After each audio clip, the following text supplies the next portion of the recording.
Alright, hello tennis guys and welcome to my channel. So on Saturday I have played the very last match for my Czech team in the Czech Republic, and when I'm saying the last match, I mean like the last match for to come, let's say. So I already said that I will not play for the Czech team in the future, which I was playing for a couple of years now. And the reason why is that I just want to focus on my Austrian team that I'm playing always on Sunday. And the combination of playing on Saturday and Sunday is just unbearable for me at this age. I'm 41 and I have been doing this for 25 years. So I started playing in Austria when I was 15, 16. So it was literally 25 years ago, and every single year since the 2000s, actually 2000, I was playing in the summer and during the spring and summer. I was playing Saturday in the Czech Republic, 2 matches, Sunday in Austria, 2 matches. And I noticed when I was like 30, 35, turning 30, 35, that it's becoming more difficult for me to recover. I love the sport. Actually, the more matches I played, I was like more thrilled and enthusiastic about. But as the age is coming and I'm not really able to recover that fast, I'm still able to produce a fantastic tennis, in some situations even better than when I was younger, because now I'm smarter. I know exactly what it takes to what I need to do to win matches that in my younger ages would be difficult, but now I know how to approach them more efficiently. But still I need to recover, and I need like 2 days actually to recover from a hard match. And now when I'm having a hard match in the Czech Republic on Saturday, and then I have to drive on the Sunday morning from 7 o'clock in the morning, I drive like 2 hours to the place where I jump out of the car immediately to the court and I play match. It is difficult, guys. It is difficult to adjust, even just adjust to the environment, to the courts, and it almost takes me like one full set to somehow get my mind back on court. Because when you drive 2 hours, you're focusing on the driving, and then you have to focus on tennis court and the surroundings, and everything is different. It's very tough, and I was struggling with this like every single time I was doing this.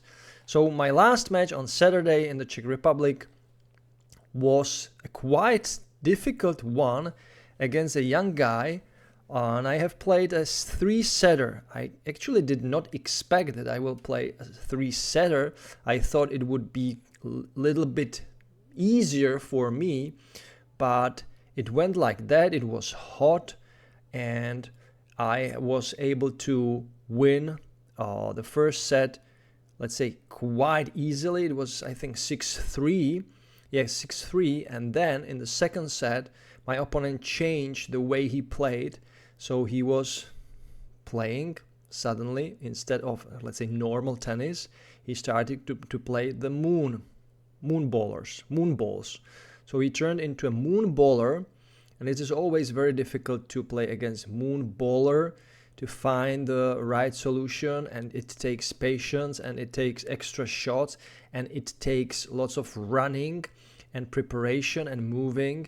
And because the moon baller is just defending himself most of the time, and he's gaining the energy from your shots, it actually costs you more than it costs him to perform. And I will just show you some of the heart rates, because I measured this match with my Garmin watch. So the heart rates was at times very, very high, and also the average heart rate is quite high if you consider the full match, even with the breaks. And it was a tough match, so almost 2 hours. I was excessively also, running on the court. I was running about or walking, running, etc. Together almost 4 kilometers or around 4 kilometers, and that's quite a lot actually, 4 kilometers for a, let's say, a club match. But I was happy that I have won the match, and it was a good preparation for my Sunday's match. I didn't play doubles on Saturday because the opponent's team was having only 2 men and 1 woman, so it was quite embarrassing for a last match to face like a half team, let's say. So we were already in the lead 5-0 even before we have started, because of the 2 men missing, that's 2 singles, 1 doubles, and 1 lady missing, that's 1 singles and 1 doubles, so 5 points. So we have already won. And then my partner have won the next singles, so it was already 8-0.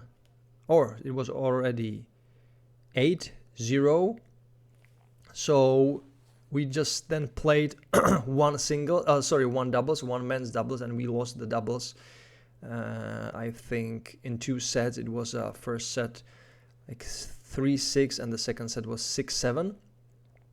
But we overall have won 8-1. But in total, our Czech team is falling down because of,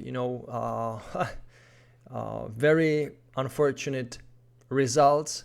Because most of the matches in today's season, we have lost 5-4.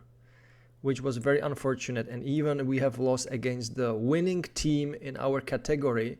We have lost, and it was the first match, we have lost 5-4, and it was the best result from all of the other teams against this winning team, and we still are falling down because some other teams have won more total matches.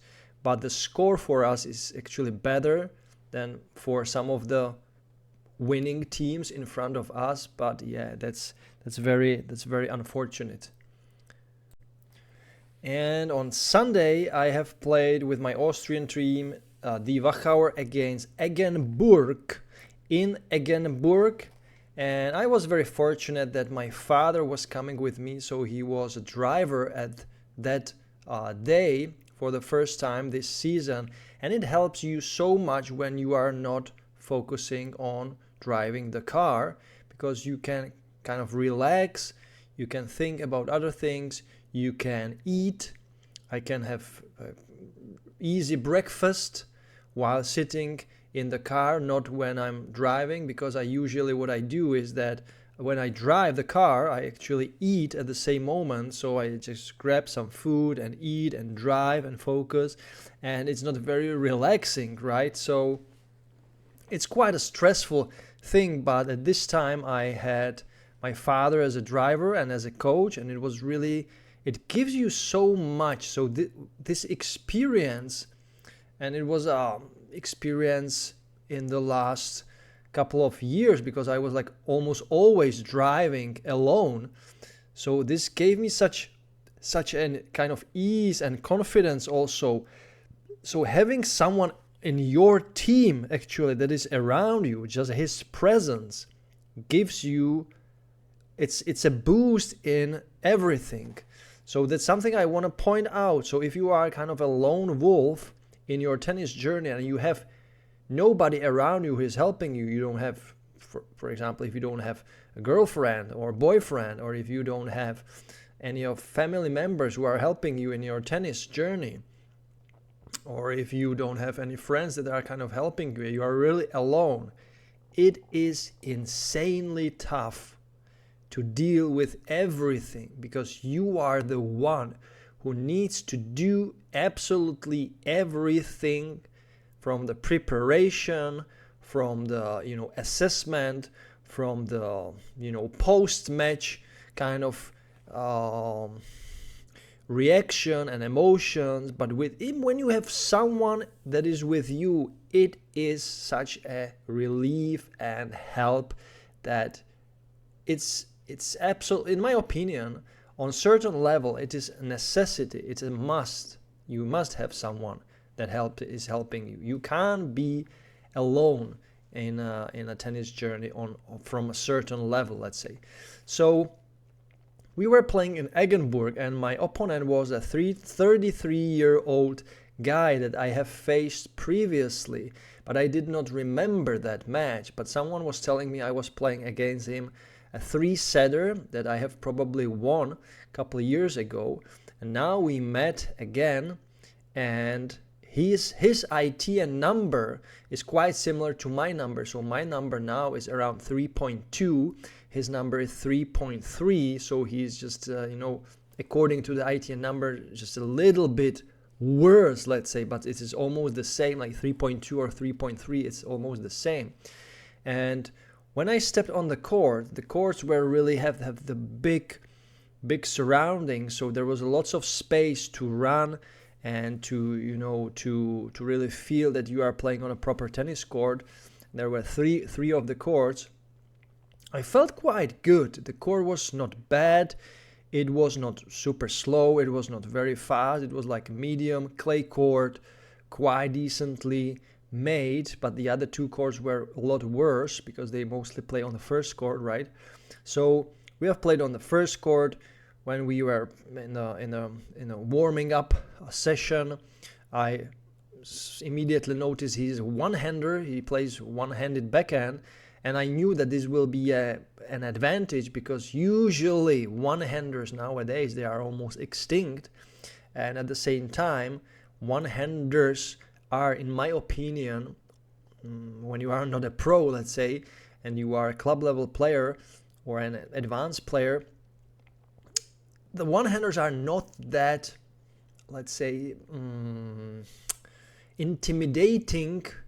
They have more flaws in their one-handed backhand usually, and I immediately noticed that will be kind of his weak spot, and I was really going for his backhand most of the match and mixing it slightly with his forehand. So the match went on, and I started flawlessly, and I continued my performance throughout the match flawlessly, in a way that after the match my father approached me and he said, "You have made about 3 or 4 errors in total, in the total match, in 2 sets, 4 errors."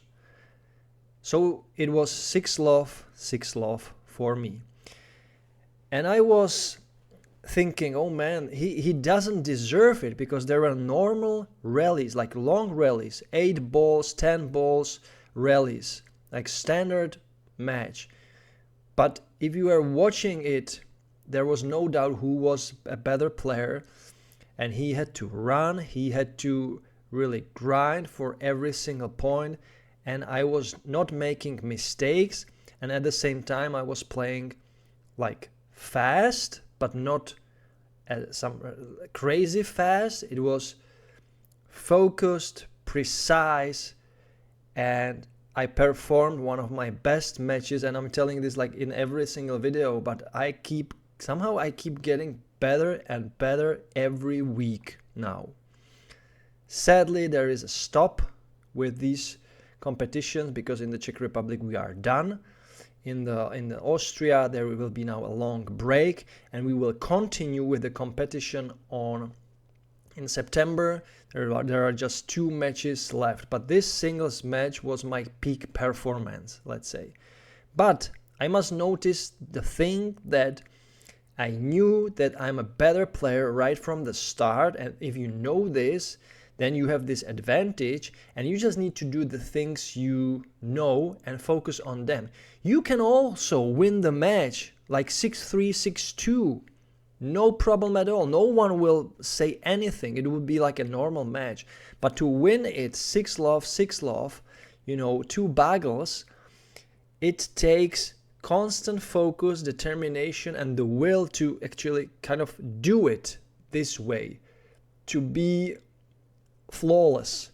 And I managed that, and I was super proud on myself. And of course, there were also, this was one of the biggest attendances from the crowd. It's actually, so there were lots of fans and supporters of the locals, of the opponent's team. and they were speechless. So I don't know if you ever experienced when you're playing someone and you are so good that there is no sound from the opponent's crowd. They just stare at you like you are some ghost. They are like, what the hell is this? And it was like that, and they just clapped hands to my opponent when he managed to win a point, and it was like 4 times in the match.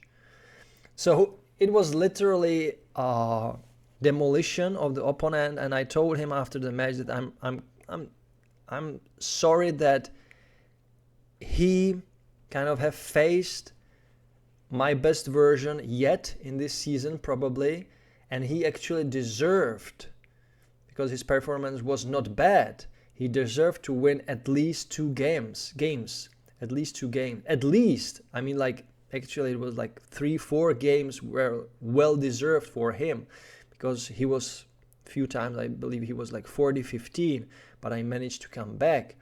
So he was leading during the games, like 15-love, 30-15, but he was unable to make like 2 points in a row. So flawless match from me. But then I somehow, during the break when I was watching others after me play and I was waiting for the doubles, I made a mistake. Guys, don't make this mistake. If you finish your single match that is 1 hour and 15 minutes long, let's say, you start at 9, you end at 11:15, let's say, and you know that there will be the doubles match in like 1 o'clock or 2 o'clock in the afternoon. What do you need to do from, let's say, between 10 and 1 o'clock or 2 o'clock in the afternoon? You need to eat.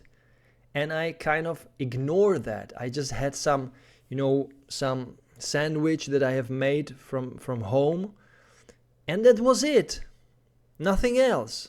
So 4 hours with 1 sandwich after a match, that's bad. It was a bad decision. And I was like, okay, whatever.